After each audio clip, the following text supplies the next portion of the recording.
Moikka ja tervetuloa uuteen podcastiin nimeltä Merkityspod. Mun nimi on Marja Lounasvaara ja toivotan sut tervetulleeksi merkityksellisen työn ja merkityksellisen elämän aiheiden pariin.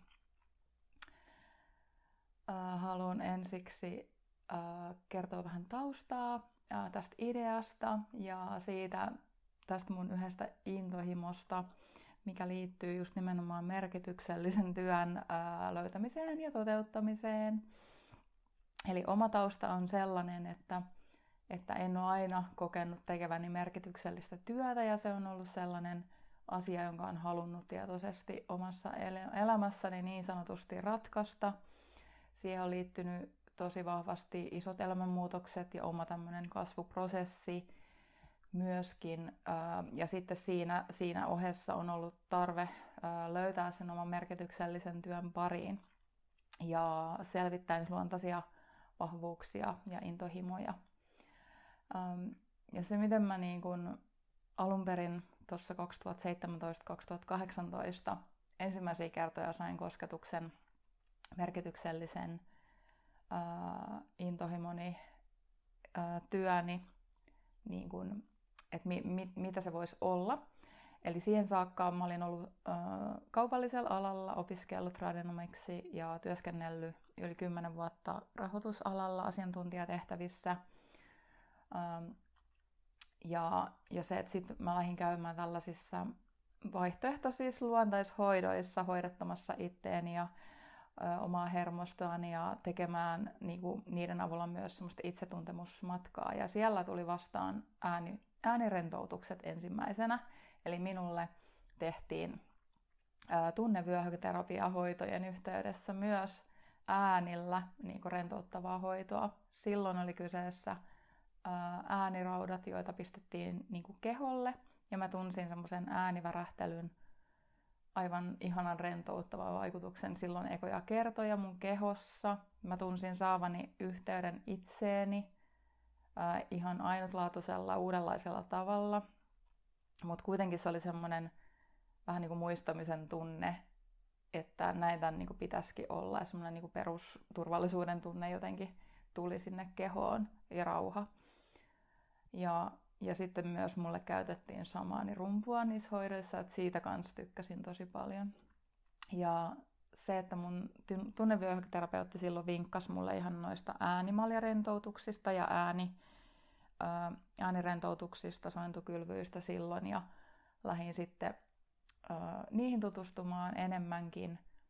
Eli hän vinkkasi, että maailmalla ne on jo niinku tosi suosittuja, että ne on tulossa Suomeenkin. Ja nyt mitä tässä on sitten viimeisten 6 vuoden aikana todistanut, niin todellakin ne on koko ajan tulossa suositummaksi ja tunnetummaksi metodiksi rentoutumiseen ja palautumiseen.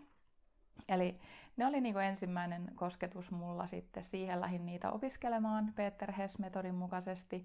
Ja muistan, että siellä koulutuksissa oli aivan ihanaa. Se tuntui niin kuin tosi luontaiselta ja ihanalta opiskella niitä. Ja sitten kun mä tein ekoja kertoja, niin kuin se, että mistä mä itse niin kuin tunnistin, että tämä on nyt sitä merkityksellistä työtä. Koska se lähti niin kuin siitä, että mä tajusin, että tämä auttaa mua. Ja tämä varmaan auttaisi niinku muitakin ja sitten lähdin opiskelemaan niitä. Mutta se sitten vasta kun sen jälkeen, kun oli opiskellut ja pääsi tekemään niinku ihmisille, jotka oli hakeutunut sinne tapahtumaan. Muistan, että eka tapahtuma julkisesti oli tuolla Eranovan salissa Helsingissä. Ja mulla oli pari tapahtumaa siellä ja ennen tätä lockdown-aikaa. Tämä tapahtui just silloin niin kuin ennen sitä 2019.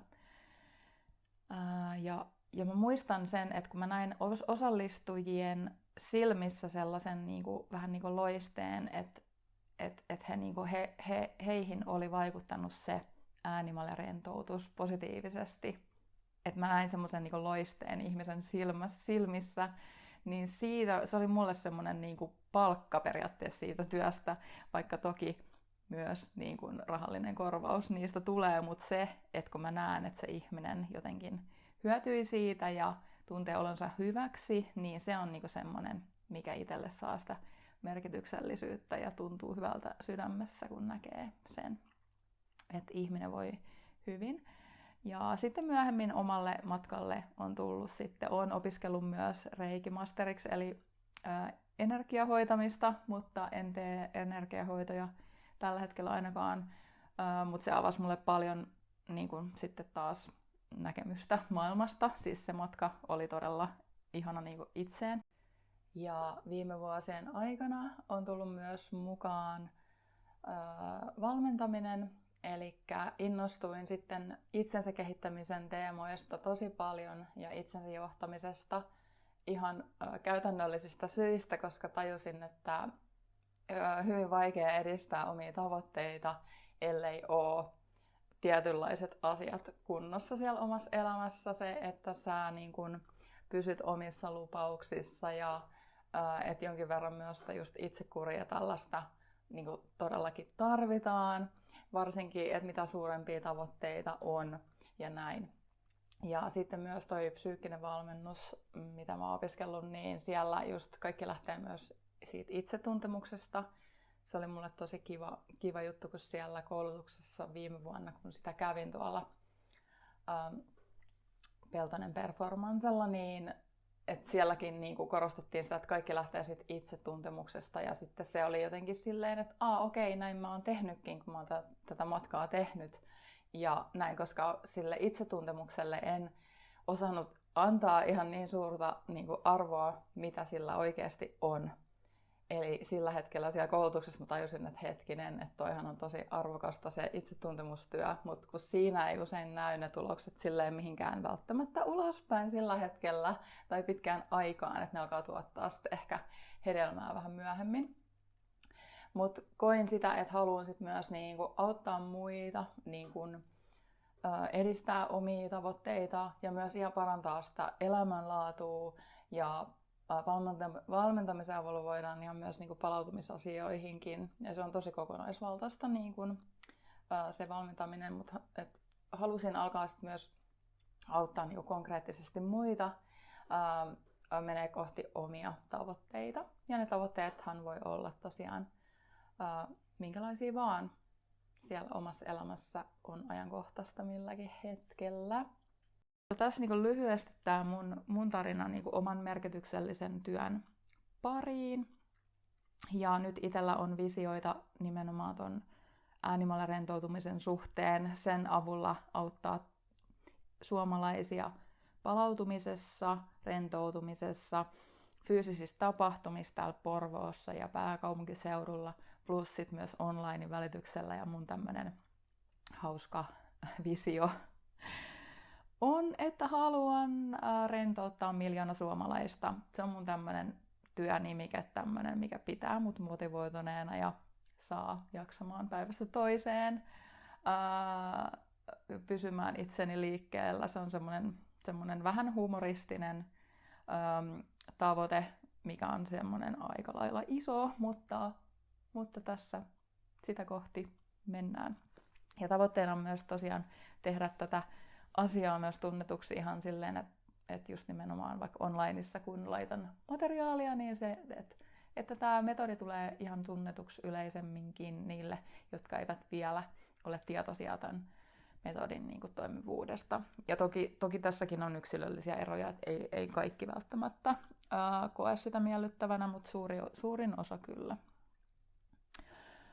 Joo, ja sitten mun toinen intohimo on myös, ja visio on se, että ihmiset tekis enemmän niin kuin sitä sydämensä intohimoa työksensä ja eläisi sillä ja saisi runsautta sillä tekemällä just sitä ydinintohimoa täällä maailmassa ja auttaa muita, palvella muita sen avulla.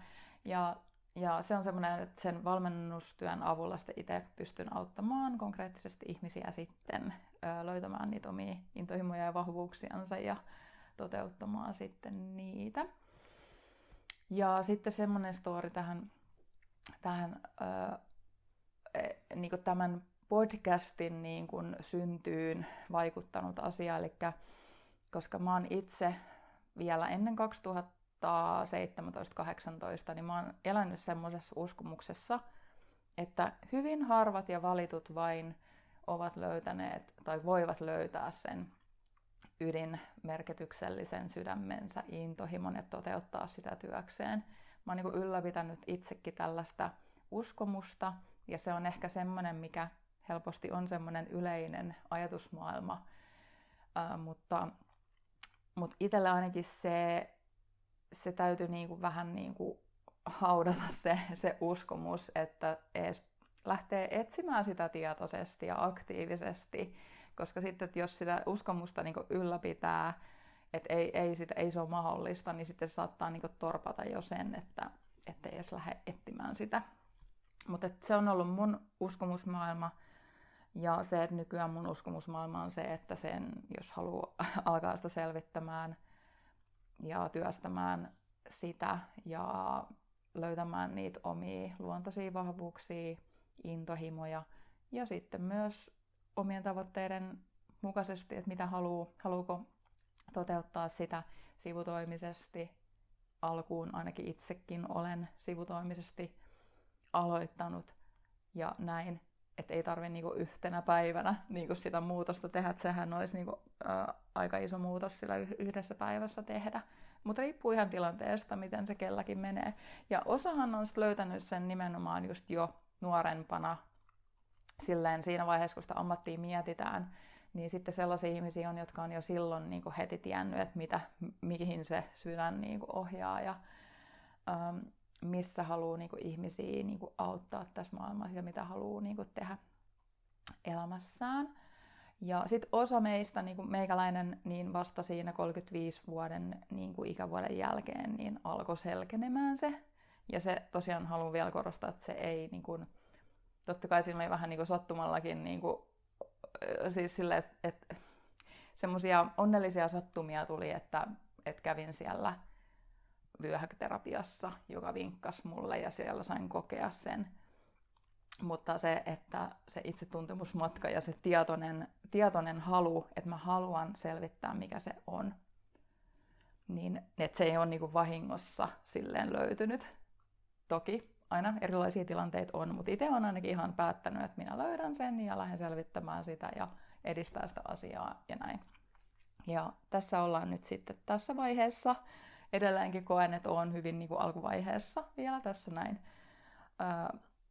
Joo, mutta tosiaan halusin tehdä tämän podcastin sen takia, koska sit mä halusin kerätä sellaisten ihmisten tarinoita inspiroidakseni myös itseäni ja saada näiden ihmisten ääntä kuuluviin ja inspiroidakseni teitä, tai te voitte inspiroitua tämän podcastin parissa näistä ihmisten tarinoista, jotka kokee tekemänsä merkityksellistä työtä.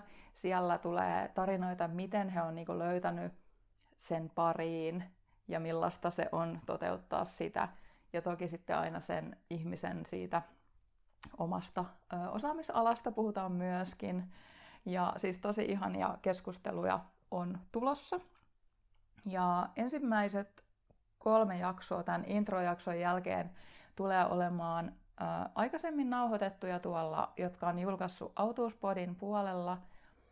Niin haluan laittaa ne, koska mä aluksi aloin tekemään niitä keskusteluja merkityksellisyydestä jaksoja siellä mun toisen podcastin puolella, mutta sitten mulle tämän vuoden aikana on selkeytynyt, että tää on niin tämmönen selkeä aihealue, ja mä haluan tälle tuoda niinku enemmän semmoista näkyvyyttä tälle aiheelle, koska tää on mulle niin tärkeä henkilökohtaisesti tää aihe, että tää on niin tämmönen selkeä aihe, elikkä merkityksellinen työ, kuinka sen pariin on löytänyt nämä mun haastateltavat ja millaista se on sitten toteuttaa sitä. Niin tässä podcastissa tosiaan tulee olemaan sitten näitä haastatteluja ja 3 ekaa tulee olemaan tämmöisiä niinku uudelleenjulkaisuja sieltä toisesta podcastista. Siellä tulee olemaan Elisa Kermisen jakso, Johanna Karvosen jakso ja sitten Justine Cederbergin jakso. Ne on aivan ihanan inspiroivia jaksoja. Ja sitten mulla on tulossa uusia vieraita.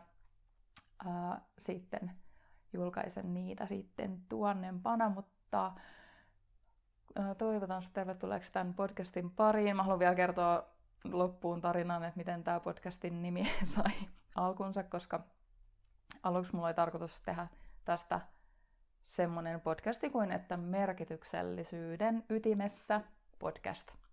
Mutta sitten onneksi tajusin jo alkuvaiheessa, että se on aika pitkä ja tämmöinen suomalainen sanahirviö.